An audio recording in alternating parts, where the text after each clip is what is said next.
Hi മക്കളെ, എൻ്റെ പേര് ബഹാവുദ്ദീൻ. ഞാൻ നിങ്ങളുടെ അക്കൗണ്ടൻസി ഫാക്കൾട്ടിയാണ്. ഇന്ന് നമ്മൾ ഈ ഒരു വീഡിയോയിൽ ഡിസ്കസ് ചെയ്യാൻ വേണ്ടി പോകുന്ന കാര്യങ്ങൾ എന്തെന്ന് വെച്ചാൽ, അക്കൗണ്ടൻസിയുമായിട്ട് ബന്ധപ്പെട്ടിരിക്കുന്ന ഒരുപാട് നുണക്കഥകൾ നമ്മൾ പൊളിച്ചടക്കാൻ വേണ്ടി പോവാണ് ഗൈസ്. അതെ, ഒന്നാമത്തത് അക്കൗണ്ടൻസിയാണ് കൊമേഴ്സിലെ ഏറ്റവും ടഫസ്റ്റ് ആയിട്ടുള്ള വിഷയം. കാരണം നമ്മളോട് ഒരുപാട് കുട്ടികൾ മെസ്സേജ് ചോദിക്കുന്ന സാധനമാണ്, സാറേ അക്കൗണ്ടൻസി ഭയങ്കര ടഫാണല്ലോ എന്നുള്ള കാര്യം. അത് തീർച്ചയായിട്ടും ഒരു മിത്തായ കാര്യമാണ്. കാരണം ഏതൊരു വിഷയത്തിൻ്റെയും അടിസ്ഥാനം എന്ന് പറഞ്ഞാൽ അതിൻ്റെ ബേസിക്സ് ആണ്.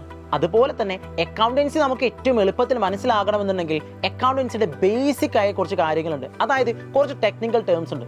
ഉദാഹരണത്തിന് asset, expense, liability, income, capital തുടങ്ങിയിട്ടുള്ള അക്കൗണ്ടൻസിക്ക് മാത്രം സ്വന്തമായ കുറച്ച് ടെക്നിക്കൽ ടേംസ് ഉണ്ട്.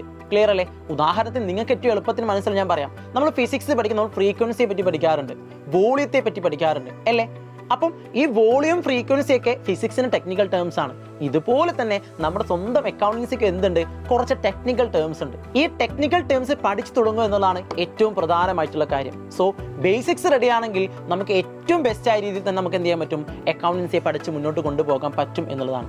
രണ്ടാമതായിട്ടുള്ള ഏറ്റവും വലിയൊരു കള്ളം എന്തെന്ന് വെച്ചാൽ, അക്കൗണ്ടൻസി മുഴുവൻ കണക്കുകളാണ്, ഫുൾ ഓഫ് മാത്തമാറ്റിക്സ് ആണ് എന്നുള്ളതാണ്.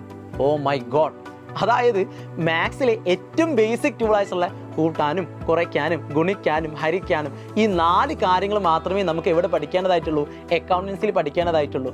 അതും ടെൻഷൻ അടിക്കേണ്ട, കാൽക്കുലേറ്റർ ഉണ്ടാവും. ഓക്കെ അല്ലേ? സോ നിങ്ങൾ എന്ത് ചെയ്യേണ്ട, 10th നിങ്ങൾ ചെയ്തതുപോലെ പുസ്തകത്തിൽ എഴുതി കൂട്ടേണ്ട ആവശ്യമില്ല.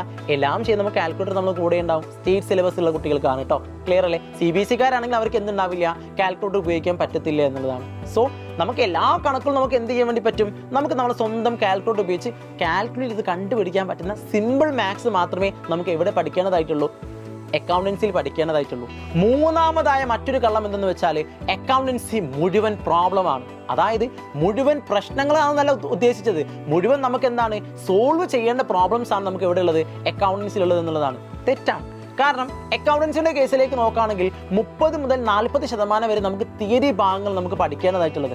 എക്സാമിനേഷന് ചോദിക്കാറും ഇത്തരത്തിൽ 30 മുതൽ 40% വരെ തിയറി ക്വസ്റ്റ്യൻസ് ചോദിക്കാറുണ്ട്. സോ നമുക്ക് എന്ത് ചെയ്യാം?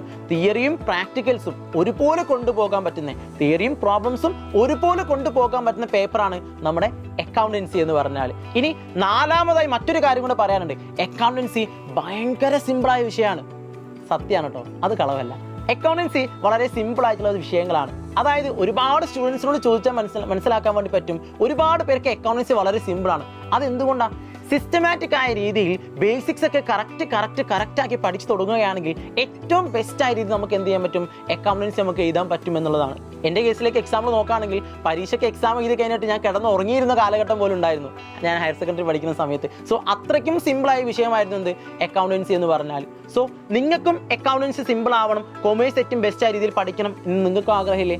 സോ അക്കൗണ്ടൻസി ഏറ്റവും എളുപ്പമായി മാറണമെന്നുണ്ടെങ്കിൽ, ഏറ്റവും ബെസ്റ്റ് ആയ രീതിയിൽ പഠിക്കണമെന്നുണ്ടെങ്കിൽ, ഡോണ്ട് വറി, നിങ്ങൾ ടെൻഷൻ അടിക്കേണ്ട, നമ്മളുണ്ട് നിങ്ങളുടെ കൂടെ.